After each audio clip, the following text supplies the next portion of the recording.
오늘은 자식이 나에게 온 이유의 깊은 인연의 법칙에 대해 말씀드리겠습니다. 많은 깨달음으로 자식과의 인연을 통한 복을 많이 받으시길 바랍니다. 당신은 생각해 보셨습니까? 이 세상에서 가장 깊은 인연은 무엇이라고 생각하십니까? 부부일까요? 친구일까요? 아니면 부모와 자식일까요? 많은 분들은 자식은 내 몸에서 태어난 존재이니 가장 가까운 인연이라 여기십니다.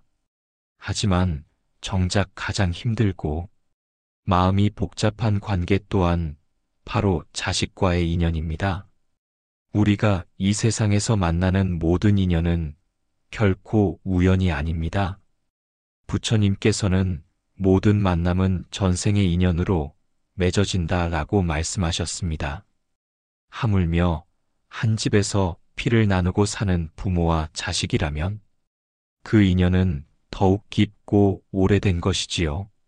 자식이 부모에게 오는 것은 단순한 생물학적 결과가 아니라 전생과 현생을 아우르는 업과연의 작용입니다. 자식은 전생의 빚이거나 전생의 은혜입니다. 불교에서는 부모와 자식의 만남을 크게 세 가지로 설명합니다. 첫째, 은혜를 갚으러 온 인연. 전생의 부모가 지금의 자식에게 큰 은혜를 베풀었기에 그 은혜를 갚기 위해 태어난 경우입니다. 이런 자식은 부모를 공경하고 효도하며 평생 곁에서 기쁨과 도움을 줍니다. 둘째, 은혜를 받으러 온 인연. 전생에 자식이 부모에게 도움을 주었지만 이번 생에서는 반대로 도움을 받으러 오는 경우입니다. 이런 자식은 어려움이 많고 부모의 보살핌을 오래 필요로 합니다. 셋째, 빚을 받으러 온 인연. 전생에 부모가 자식에게 잘못을 했거나 해를 끼친 경우 그 빚을 갚기 위해 자식이 부모를 힘들게 하기도 합니다. 때로는 이런 자식이 부모에게 큰 고통과 시련을 주기도 하지요. 마치 씨앗이 알맞은 땅을 찾아 뿌리 내리듯 자식은 자신의 업과 인연에 맞는 부모를 만나 태어납니다. 그 과정에서 부모의 삶도 변화하고 자식 또한 부모를 거울 삼아 배우게 됩니다. 자식은 전생의 은인으로 제게 왔고 부모는 지금 그 은혜를 갚는 중입니다. 아무런 바람 없이 희생하더라도 그것은 공덕이 되고 전혀 아깝지 않은 인연입니다. 어쩌면 오늘 그대가 이 자리에 앉아 계신 이유도 그 때문일 것입니다. 마음을 다해 키웠건만 자식은 내 뜻대로 움직이지 않고 내 마음을 몰라주고 속을 뒤집는 말만 할 때가 있습니다. 때로는 얼굴만 봐도 속이 상해 내가 뭘 그리 잘못했나 자책도 하고 억울한 마음이 들기도 하지요. 하지만 그대여 자식을 원수처럼 여길지라도 마음을 조금은 풀어야 합니다. 부처님께서 이르셨습니다. 자식은 전생의 은인이다. 내 살점을 떼어주더라도 아깝지 않은 인연이니라. 자식을 낳고 우리는 부모가 됩니다. 어찌 이런 인연이 아무 의미 없는 우연일 수 있겠습니까? 자식은 그대가 전생에 지어온 인연의 열매이며 아직 갚아야 할 마음의 빚입니다.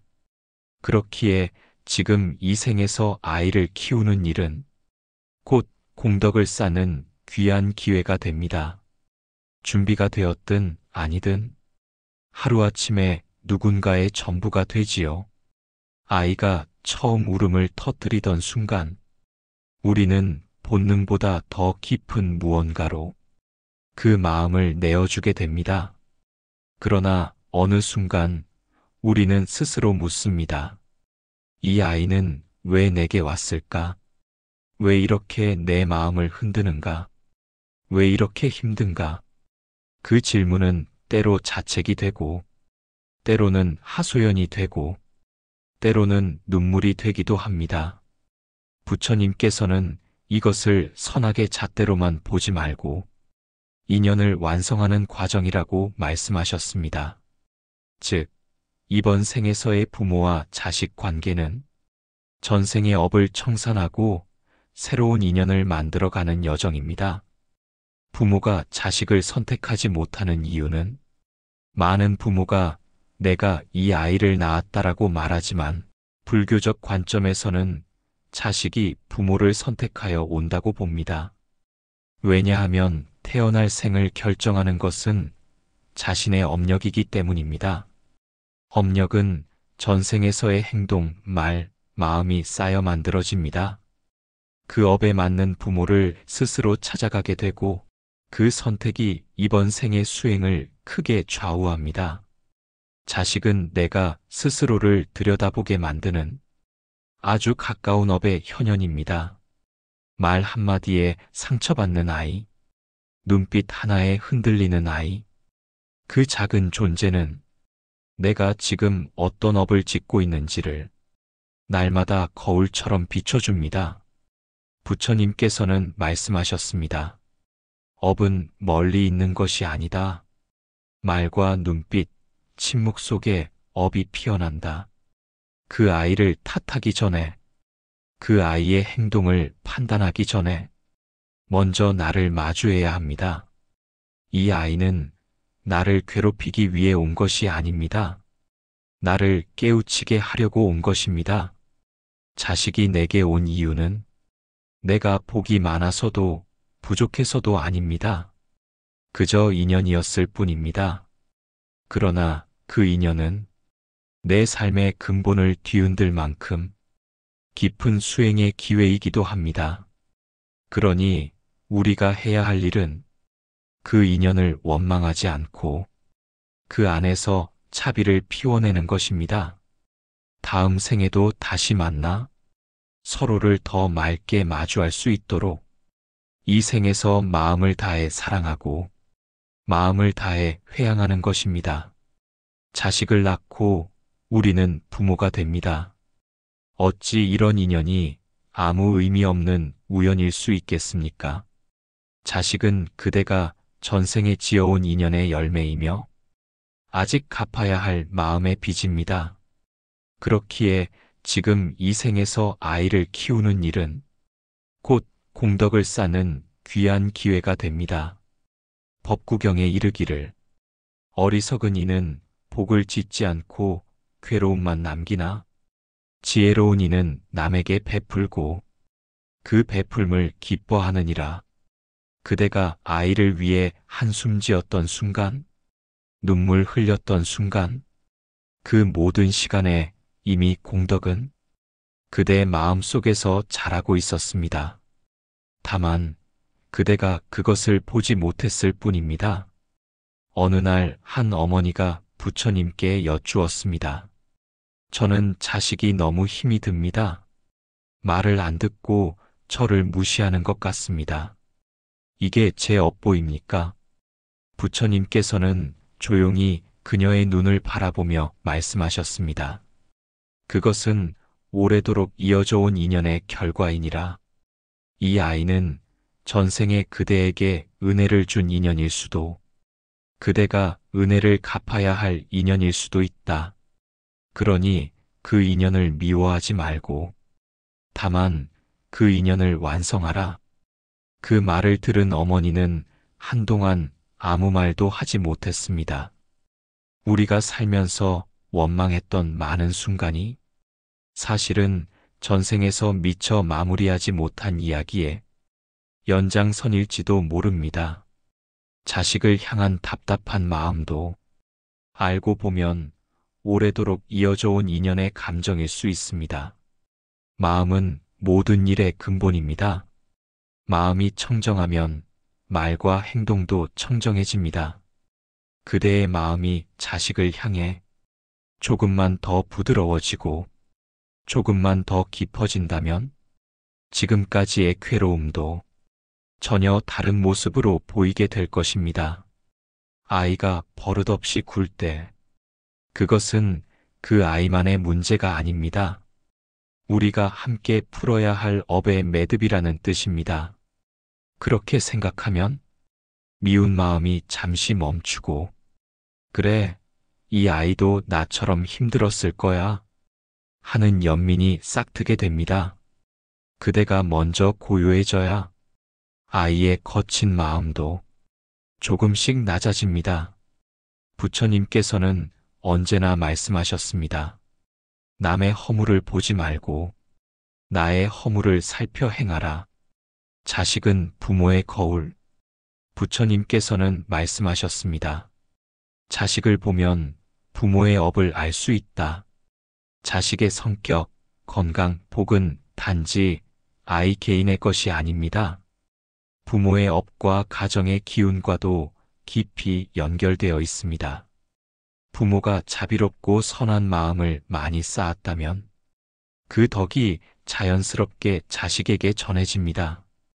반대로 부모가 탐욕, 분노, 어리석음을 많이 쌓았다면 그 그림자 역시 자식에게 스며듭니다.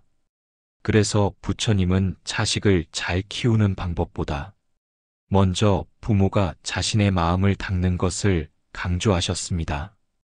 부모가 바뀌면 자식도 바뀌는 이유가 여기에 있습니다. 사람은 사람을 바꾸지 못합니다. 다만 마음으로 바라보고 기다릴 뿐입니다. 우리가 자식을 바꾸려고 하는 순간 그 아이는 더 멀어지고 더 상처받고 더 마음을 닫습니다. 그럴 때 필요한 것은 말이 아니라 침묵, 가르침이 아니라 기다림, 질책이 아니라 자비입니다. 우리는 자식에게 바라는 것이 많습니다. 행복하길 바라고, 안전하길 바라고, 때로는 내 꿈을 대신 이루어주길 바라기도 합니다. 하지만 그 모든 기대의 밑바탕에는 내 안에서 아직 녹지 않은 불안과 두려움이 숨어 있습니다. 아이를 위해서라는 말은 때로 내가 두렵기 때문에 붙이는 핑계일 수도 있습니다. 그대가 진정으로 자식을 위한다면 자식의 삶을 바꾸려 하지 말고 그대의 마음부터 고요히 하십시오. 부처님의 말씀처럼 자식을 있는 그대로 바라보는 데서 진정한 자비가 시작됩니다. 자식이 나를 힘들게 하는 순간은 사실 내 안의 상처가 흔들릴 때입니다. 아이의 말 한마디가 내 과거의 기억을 찌르고 묻어둔 아픔을 건드릴 때가 있습니다. 그러나 그대의 사랑, 인내, 기도가 결국 그 아이의 마음에 닿는 날이 올 것입니다. 그러니 그 인연을 쉽게 놓지 마십시오. 자식을 키우는 일은 곧 마음을 닦는 수행입니다. 불안하고 조급한 마음을 가라앉히고 오늘 하루 그 아이를 한 번 더 안아주십시오. 그대의 그 품이 부처님의 자비와 다르지 않다는 것을 곧 알게 될 것입니다. 혹시 이런 생각을 해본 적이 있으신가요? 내가 이렇게까지 희생하며 키웠는데 왜 아이는 날 몰라줄까? 그 속에는 깊은 상처가 숨어 있을지도 모릅니다. 사실 누구도 온전히 이해받기는 어렵습니다. 부모는 자식을 위해 모든 것을 걸지만 자식은 그 마음을 헤아릴 만큼 살아보지 않았으니 어긋남이 생기는 것은 당연합니다. 부처님은 그 어긋남조차도 인연의 일부임을 아셨습니다. 그래서 늘 말씀하셨습니다. 남이 나를 이해하기를 바라기 전에 내가 먼저 이해하려 하라. 자식을 향한 마음도 마찬가지입니다. 내가 받은 상처보다 그 아이가 안고 있는 무거운 마음을 먼저 보려 애쓰는 것, 그것이 부모된 이의 깊은 자비심입니다. 아이가 방황하고 실수하며 때로 거친 말로 상처를 줄 때도 있습니다. 그럴 때 부처님은 이렇게 말씀하셨습니다. 성난 마음은 불길과 같아 자신도 태우고 남도 태우느니라. 그 불길을 참아낸 자가 곧 진정한 승자다. 그대가 참아낸 한숨, 그대가 삼킨 눈물, 그 모든 것이 이미 참된 수행이 됩니다. 어릴 적 그 아이가 아팠을 때를 기억하십니까? 작은 열에도 안절부절 못하며 밤새 품에 안고 지새웠던 그 시간들.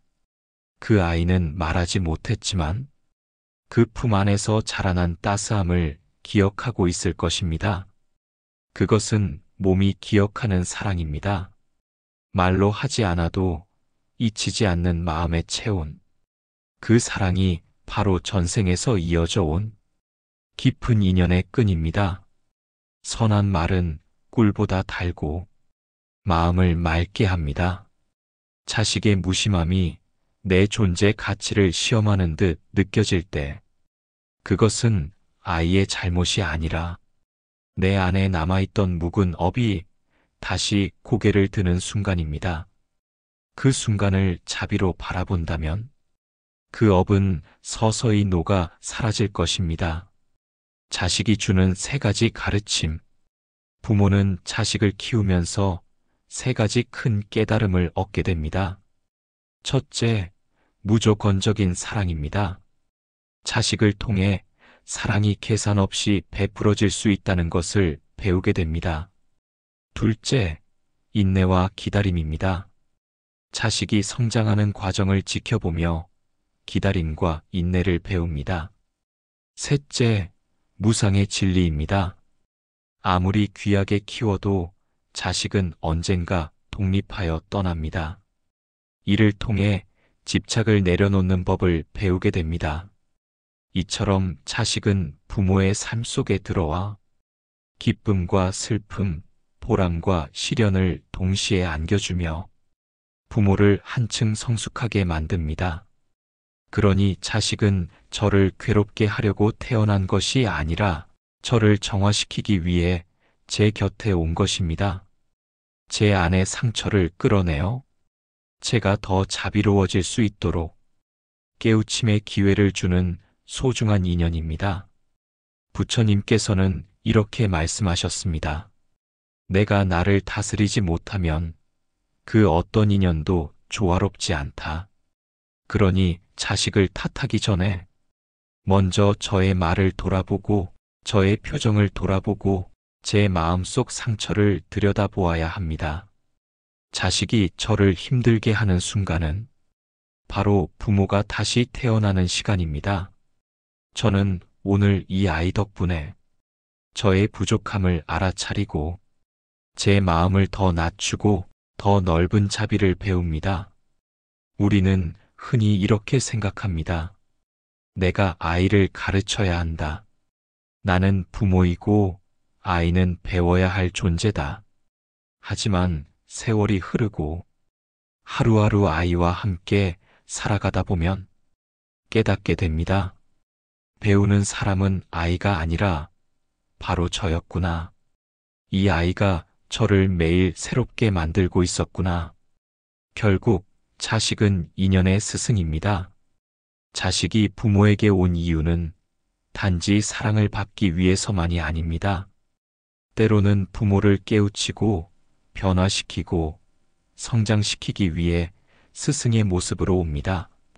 착한 자식은 부모에게 기쁨과 감사의 마음을 심어주는 스승이고, 힘든 자식은 부모에게 인내와 자비를 가르쳐주는 스승입니다.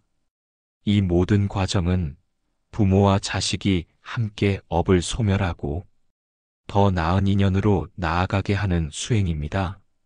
부처님의 말씀. 부처님께서는 차바함경에서 이렇게 말씀하셨습니다. 아이에게 강요하지 마십시오. 내려놓을수록 마음은 가벼워지고 관계는 깊어집니다. 사랑은 말로 증명되지 않습니다. 사랑은 무엇을 하지 않을 때 오히려 더 선명해집니다. 아이의 실수를 탓하지 않을 때, 아이의 말에 귀 기울여 줄 때, 아이를 조급하게 몰아세우지 않을 때, 그 순간순간들이 아이에게는 사랑받고 있다는 증거로 남습니다. 어느 날 아이가 이렇게 물을지도 모릅니다. 엄마는 왜 항상 제 미래를 걱정하세요? 아빠는 왜 제가 뭘 해도 부족하다고 느끼세요? 저 그냥 있는 그대로 있어도 괜찮나요? 그 질문 앞에서 우리는 한없이 작아지고 한없이 미안해집니다. 그러나 부끄러워하지 마십시오. 그 질문을 함께 마주하는 순간이 바로 업이 복으로 바뀌는 순간입니다. 자식을 향한 마음이 집착이 되지 않도록 말보다는 기도로, 강요보다는 염불로, 기대보다는 공양의 마음으로 살아가십시오. 부처님께서 말씀하셨습니다. 사랑은 지혜로 다스릴 때 해탈의 길이 된다. 오늘도 아이를 향한 마음이 조용히 자비로 이어지기를. 오늘도 나의 사랑이 업이 아니라 복으로 회양되기를 바랍니다. 부모와 자식의 인연은 이 생에서 시작된 것이 아닙니다. 사람이 세상에 나오는 것은 그 인연이 깊어야 하며 부모와 자식의 인연은 1000번의 인연과 10,000번의 공덕이 모여 이루어집니다. 그러니 자식이 내게 온 이유를 원망하거나 의문스럽게만 보지 말고 이 아이와 나는 전생부터 이어져 온 귀한 인연을 지금 이 순간 이어가고 있다는 마음으로 바라보아야 합니다. 그렇게 할 때 부모와 자식은 서로의 인생에서 가장 깊은 복이자 수행의 길이 됩니다. 이 생에서 우리는 부모와 자식으로 만났습니다. 말하면 가벼워질까 삼켰던 말들이 목구멍에 남아 쓰라렸을 때도 있었을 것입니다. 하지만 그대여, 그 눈물조차도 공덕이 된다는 것을 믿으셔야 합니다. 인연을 이어가기 위한 자비의 울림이니까요. 참된 수행자는 괴로움을 미움으로 갚지 않고 사랑으로 깨어나 어둠을 밝힙니다. 그대가 자식에게 보여준 참음과 용서, 그 모든 날이 이미 수행이었던 것입니다. 그러니 스스로를 미워하지 마십시오. 잘못 키운 것도 아니고 부족한 것도 아닙니다. 그 아이는 지금 자기 삶의 그늘 속에 있을 뿐입니다. 아직은 마음속 말을 어떻게 표현해야 할지 몰라 거칠게 꺼내는 중일지도 모릅니다. 그것이 결국 다시 따뜻함으로 돌아올 거라는 믿음을 부처님께서는 우리에게 주셨습니다. 어느 날 한 어머니가 울면서 사찰을 찾았습니다.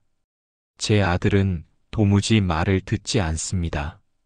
화만 내고 집을 떠나 살며 저를 무시합니다. 제가 뭘 그렇게 잘못한 걸까요? 그 어머니의 두 손에는 여전히 자식을 향한 밥숟가락의 따스함이 남아 있었습니다. 스님은 그 손을 조용히 감싸주며 말씀하셨습니다. 그대는 아무 잘못도 하지 않았습니다. 차비를 베풀고 정성을 다했으니 이미 그대의 수행은 완성되고 있습니다. 아이는 다만 지금 자신의 어둠 속을 걷고 있을 뿐입니다. 그 어둠이 걷히면 제일 먼저 그대의 등을 기억할 것입니다. 그 말을 듣고 어머니는 한참을 울었습니다. 그대여, 자식이 지금은 등을 돌리고 있다 해도 언젠가는 반드시 돌아올 것입니다. 그리고 돌아보는 순간 그대가 여전히 그 자리에 있어 주기를 바랄 것입니다. 그게 자식입니다. 그대여, 자식을 향한 마음이 무겁고 힘들어도 그 모든 마음이 수행의 씨앗임을 기억하십시오. 말없이 올리는 기도는 집착을 내려놓고 차비로 품는 사랑입니다. 부처님 말씀처럼 사랑은 지혜로 다스릴 때 해탈의 길이 됩니다. 그 기도와 자비가 결국 자식과 나를 평화로 이끄는 길임을 믿으십시오. 오늘도 조용히 기도하며 그 사랑이 복으로 회양되길 진심으로 기원합니다.